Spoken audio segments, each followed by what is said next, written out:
There is no justification for people without result. And when I talk about result, I mean professional result, character and values intact, and I mean having a lifestyle that people can follow or emulate.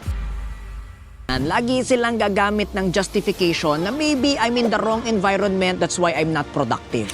Or maybe hindi ko gusto yung boss ko, kaya maybe apektado yung performance ko. It doesn't work that way. Ang unang tinitignan dyan para masabi mong apektado ang performance mo at hindi ka productive is ano ba yung baseline mo. And when we talk about baseline, ano ba yung reference na masasabi mong ikaw ay productive at ikaw ay performing. Ngayon, kung wala kang resulta, wala kang baseline. Wala kang reference na magsasabing performing ka and it's because of your environment that causes you to not perform.